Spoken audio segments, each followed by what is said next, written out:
Hello everybody, I am Batman with a double T, and I'm just going to show you a bit of a breakdown of a Milwaukee 9 amp hour battery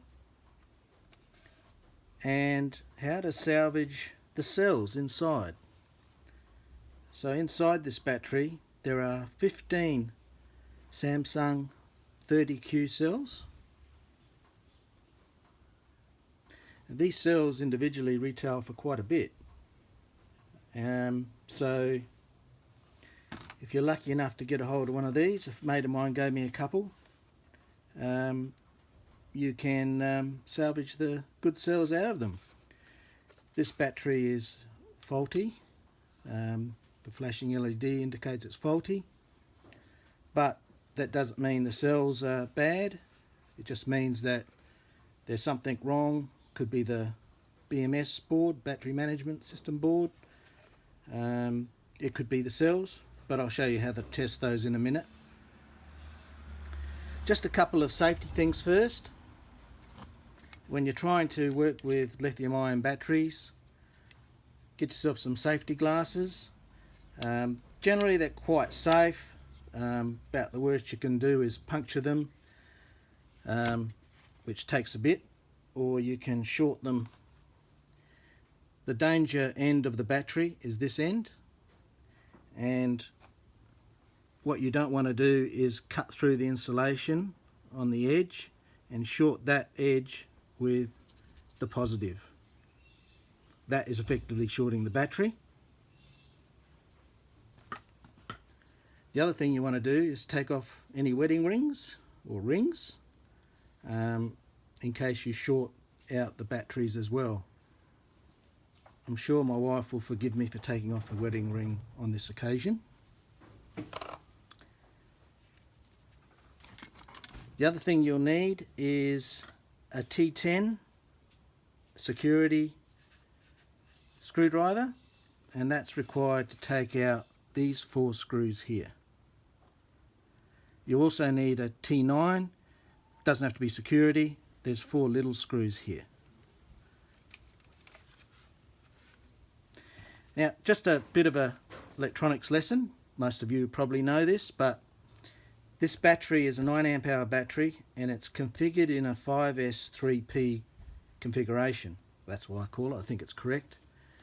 And to help you out to understand the configuration, I've just drawn it out here. 5S3P, 3 amp hour cells, nominal voltage about 3.6, 3.7 volts each. 3 cells in parallel, 5 banks of those connected in series. Will give you a nominal voltage of about 18 volts. So there's your 15 cells that we're going to recover, and basically that's how you get your 18 volts. In reality, that's a nominal voltage. When you charge these cells, they charge up to around 4.1-ish type volts, which gives you around 20 volts when they're fully charged. Interestingly, if you only charge these batteries to about, I think it's 20 volts, it's substantially, or 18 volts, it's substantially less capacity that you get out of them. Okay. So the first thing you want to do is get your T10, which is this one, but I've actually got it in my Makita. It's much quicker. So I'll take those out.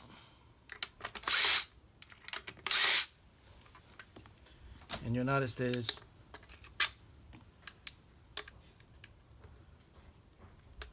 this one's a little bit stubborn, doesn't matter, get him out. 2 long ones, 2 short ones. That takes the top off. So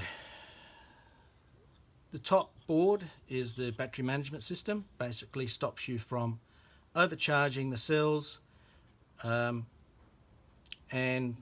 basically talks to the tool generally through other contacts. When the battery overheats or whatever, it stops the tool. So the way to test these is let's see if I can get this multimeter. You can see, put it on volts, around 20, and you can see these connecting strips here. So that's basically the positive that goes to the positive of the bank of batteries, and these are the sensors after each bank. So if you can imagine here, they want to sense this point, this point, this point, and that point. So apart from the minus and positive, you'll have 4 other sense leads, and that's these 1, 2, 3, 4. So the first thing that you want to check is the voltage on each bank. So that one there,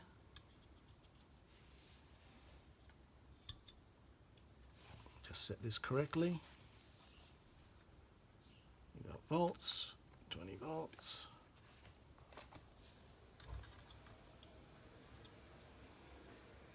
.34. Turn that around a bit so you might be able to see that better.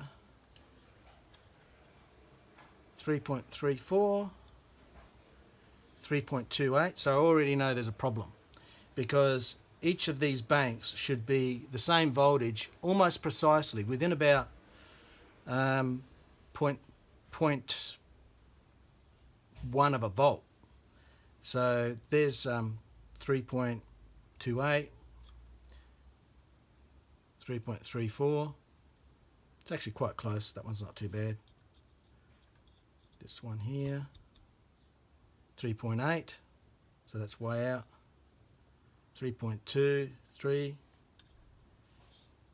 and 3.46. So right away you can tell that there's a fault with this battery, and that difference in voltage will be detected by the charger, the battery itself, and basically it will stop it from charging. Does that mean the cells are bad? Not necessarily, because sometimes these cells have a bit of a self-discharge, and under different conditions, one might discharge a bit more if it hasn't been used for a while.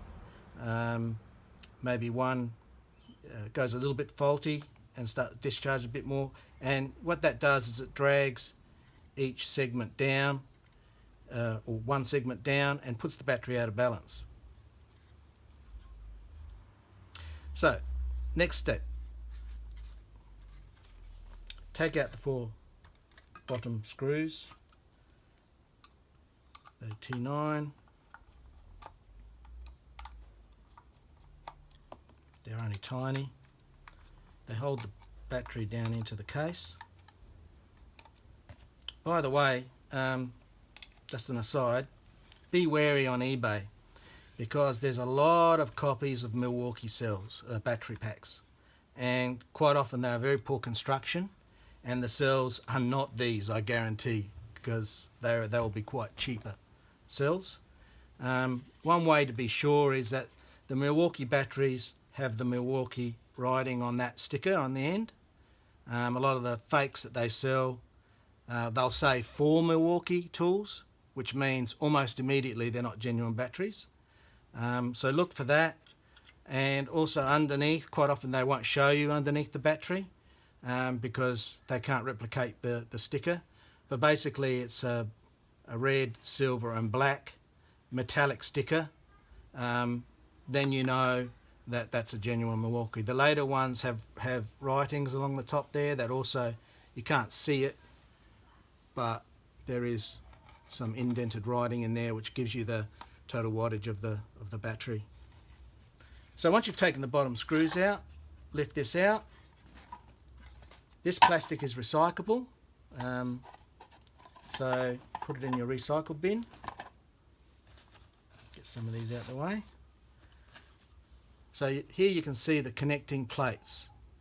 So those 3 are one of those banks of batteries that you can see on this. So that are those 3. Hopefully this turns out. Apologies, it's my first video that I've made for YouTube. So there you can see 3, that's one bank, there's another 3, there's another 3, there's another 3, and there's another 3. So there's your 5 banks connected in series. You can see that they're spot welded, very good, very high quality welds. It's basically a double spot weld on each connector, and there's 2 connectors. So it's like 1, 2, 3, 4 points of connection to each cell on each end. Quite a lot of cheap ones will just spot weld 2. They won't have as the copies won't have as heavy duty connecting plates. Okay, so now you know basically how the battery is constructed, and now I'm going to show you how to, as safe as possible, recover the cells out of this battery.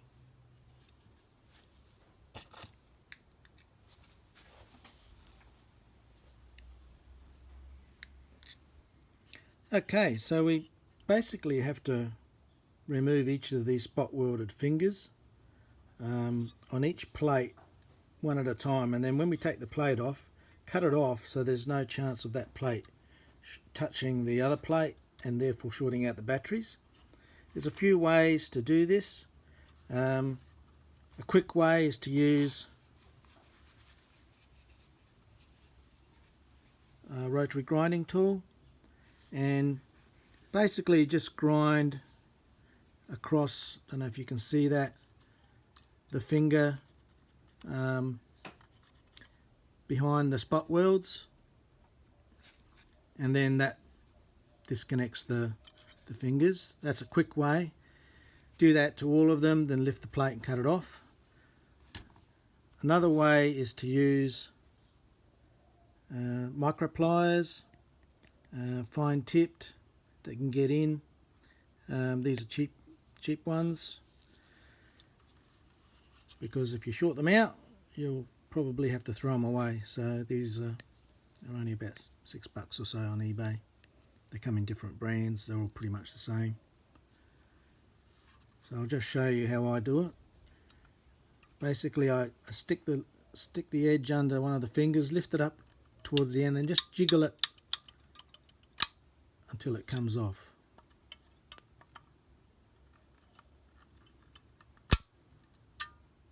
See that? Another way that you can do it is to just basically cut the finger off totally, and just got to be careful you don't go too far, and that's a bit like grinding it but using your side cutter, and you can see there that that's cut off and released the fingers on that battery. So I just paused it and cut the rest to save a bit of time, but you can see now that plate's totally removed. So you don't want to short this plate to the other plate. So the best way is to just cut that off with some nail trimmers or whatever, and that one's done. So do the same for that one, that one, that one, that one, and that one, and then I'll show you how to take the case apart and remove the top board.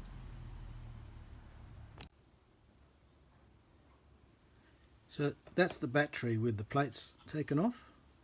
You can see some I've cut and the other ones I've wiggled off. I forgot to mention that generally if the battery banks are over 3 volts, it's a good indicator the cell's still good. People say that if the voltage across a cell is less than 3 volts, it may not be good. Well, I can tell you that I've had batteries that have been as little as half a volt, which I've managed to recharge carefully so that they don't overheat, and you know, they work quite well. Probably the capacity is a little bit reduced, but yeah, generally you know, I wouldn't even be worried if the cell voltage is 2 volts. It's a real shame because a lot of these batteries go to landfill. Lithium is, you know, a bit of a scarce resource, so they haven't worked out a way to economically recycle these batteries. So a lot of them just go to landfill, which is a real shame because, as you can see, you know, there's a lot of cells that can be quite good for projects, all sorts of uses. The end plate that's come off, that's actually a really good, nice piece of nickel coated copper plate that you can use for, you know, your own connections or whatever. Fairly rust resistant.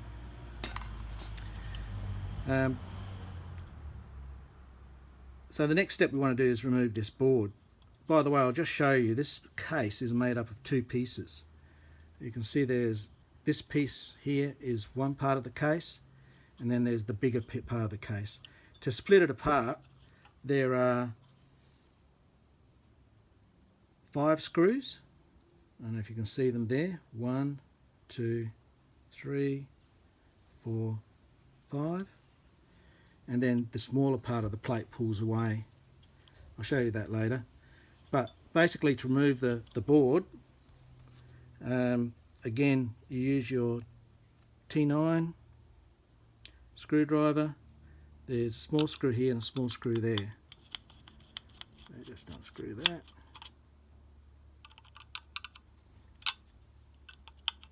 Unscrew that one.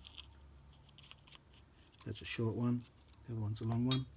Since you've already cut the plates off, the only thing that's stopping it coming out is the there's like a thermal detector here, and it's put in with a bit of glue, not glue, sorry, just a bit of like silicone sealant type stuff. If you want to recover the board for some reason, because quite often the boards are still good, it's just that the battery bank's gone out of balance, you need to be careful when you pull the board off that you don't damage this. Basically the thermistor needs to come off without damaging. I just use a screwdriver there. Hopefully this one will come off fairly easily. And there you can see that's come off alright. And there's the board. There's no visible damage on the board. That's a good indicator. It's probably pretty good. Connectors are a bit dirty. You can put a bit of isopropanol, clean those up. But that's basically a 5S BMS board if you wanted to use it.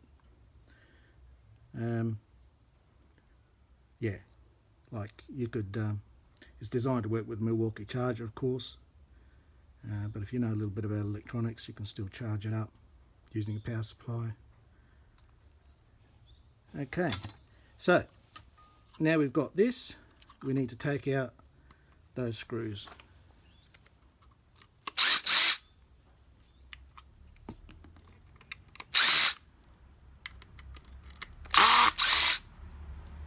If you're bored, you can pass forward.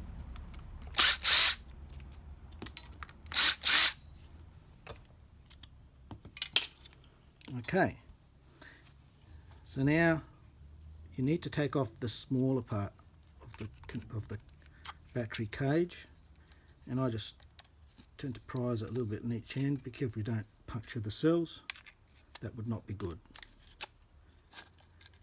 Okay, so that should all come off. Sometimes the cells are a little bit stuck in there, that's alright, give it a wiggle, hold the cells. And there's that part of the cage.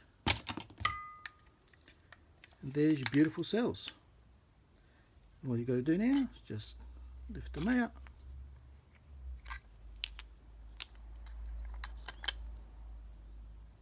And you have your 15 cells. Now, in terms of reusing them, so if you use the method where you cut it, you'll end up with that. It's bit safer now because you can, without the cage in the way, etc., you can quite easily jiggle those off like I showed you before. So you end up with a bit of a spot weld mark there. On some other battery types, not these, just need to be careful because sometimes the spot welds are so strong that when you rip it off the way I showed you, it actually puts a hole in the battery. Not the Milwaukee ones, but in particular some of the AG 58 volt batteries. Got to be careful on the negative side. Obviously not a problem on the positive because it's a metal plate thing.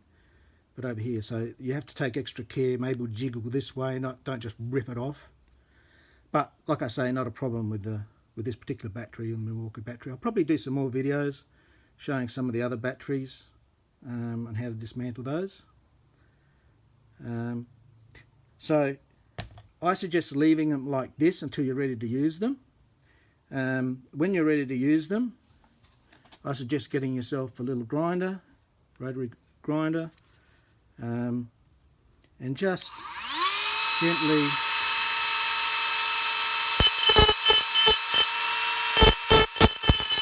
grind off the spot weld.